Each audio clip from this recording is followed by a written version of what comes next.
Mga idol, meron tayo ditong gawang Toyota Vios. Ang nangyari, nag-series sila ng battery, nagkabaligtad ano. Yung pula napunta sa negative, yung negative na ilagay sa positive. Kaya nangyari, imilaw yung steering. Ayan, EPS nya imilaw mga boss ano, yan oh, yung korte ng manibela natin.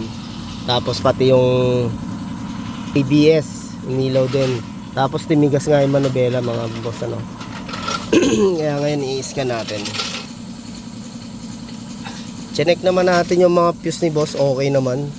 Wala namang problema.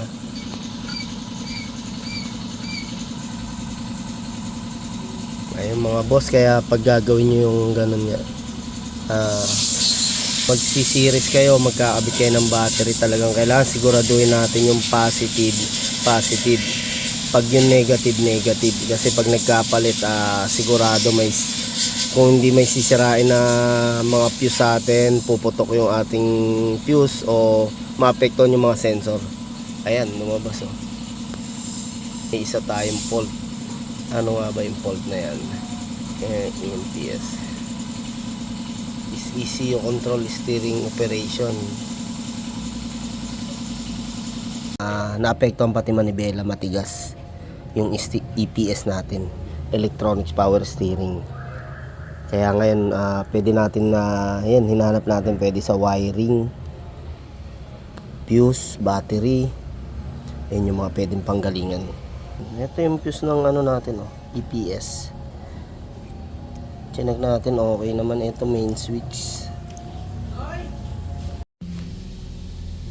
Yung mga boss oh. Ayan, EPS natin yan, electronic power steering.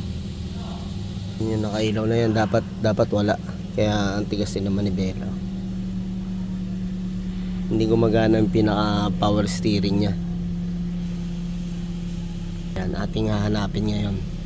May connection sa speed sensor tsaka ABS sensor. Okay, hanapin muna natin mga boss ha. Tanggalin natin battery.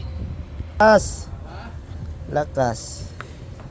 Ito mga boss oh, papalitan muna namin ng EPS nga itong Toyota Vios ano. Dahil nga sa matigas yung manibela. Kuya sa ilalim ng ating manibela. Ayun mga boss ano, pagkatapos nating checkin yung battery, fuse, wiring, speed sensor, tsaka sa mga ABS, nilinisan natin yung mga wiring, okay naman. Wala tayong nakitang isa natin ito nga. Yan, pinalitan na natin itong pinaka EPS mga boss ano, yung module nya. Ayan.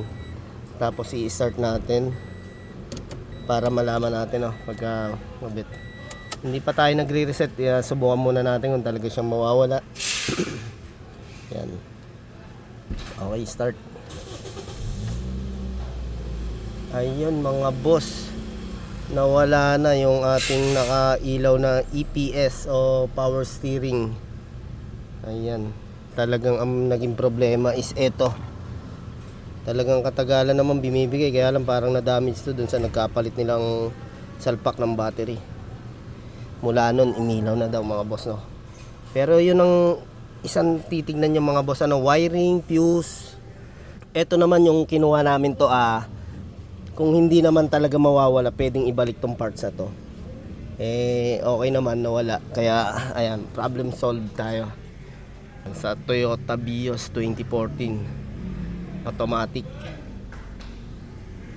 Tapos hindi tayo nag-reset, kusang nawala po yung yung fault nung EPS nya. Yan, isa rin battery mga idol minsan nagkakaroon din ng problema sa battery pag mga ganon. Checkin nyo lang din. Okay na, pwede na ang biyahe, kasi gaya nung ganon nakailaw, matigas ang manibela. Isa sa mararamdaman nyo yung matigas ang manibela dahil hindi gumagana yung ating electronics power steering. Kumbaga para naka-manual no mga boss. Ito okay na. Yun, okay. Thank you.